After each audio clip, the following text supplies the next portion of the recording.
ഇപ്പോൾ നമുക്ക് ആ ശ്രീകോവിലിന്റെ മുന്നിലേക്ക് നോക്കിയാലും കാണാം, അവിടെ ഒരുപാട് പേര് ഇങ്ങനെ വന്നു പോയിക്കൊണ്ടേയിരിക്കുന്നു. ഇതേ മറ്റൊരു പുരുഷ അങ്ങനെ ഇവിടെ വന്ന് നിൽക്കുന്നുണ്ട്, പച്ച സാരിയൊക്കെ അണിഞ്ഞ്.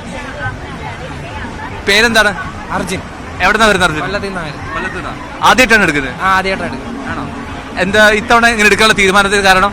ഒന്ന് എല്ലാരും എടുക്കുന്നത് നമ്മളൊന്ന് എടുത്ത് നോക്കാന്ന് വിചാരിച്ചു.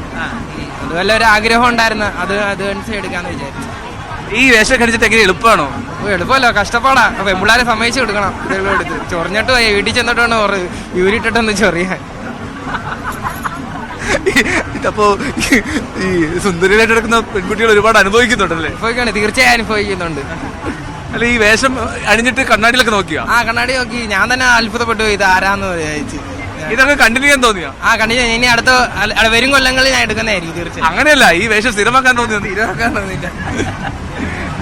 ശരിയായിട്ടുള്ള അർജുനേക്കാൾ സുന്ദരിയാണ് ഈ അർജുൻ. അതെ അതെ അതെ, തീർച്ചയായും അതെ. ഞാൻ തന്നെ ഞെട്ടിപ്പോയി കണ്ണാടി നോക്കിയിട്ട് ഇത് ആരാന്ന് വിചാരിച്ചു.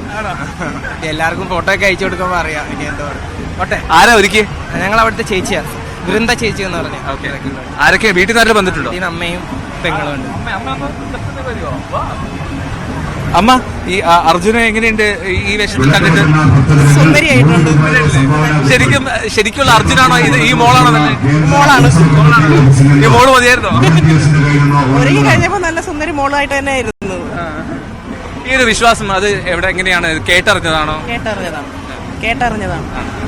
കൊല്ലം അടുത്തല്ല, അപ്പൊ നിങ്ങൾക്ക് നേരത്തെ ശബരിമലക്കെടുക്കാൻ സാഹചര്യം ഉണ്ടായിരുന്നല്ലോ. ഇപ്പോഴാണോ അത് സമയം? നിയോഗം വന്നത് ഇപ്പോഴാണ്. അപ്പൊ ഇനി വരും വർഷങ്ങൾ ഉണ്ടാകും തീർച്ചയായിട്ടും. അർജുൻ എന്താ ചെയ്യുന്നത്? ഞാൻ പഠിക്കുന്നു എന്നെ കോഴ്സ്. എവിടെയാണ് പഠിക്കുന്നത്? ചവറയിൽ തന്നെ. അടുത്താണ്. ഓക്കെ, അപ്പൊ അടുത്ത വർഷം കാണാം അല്ലേ? അടുത്ത വർഷം കാണാം, തീർച്ചയായും കാണാം. ഇതിലും ഭംഗിയായിട്ടാ? ഇതിലും ഭംഗിയായിട്ട് വരും.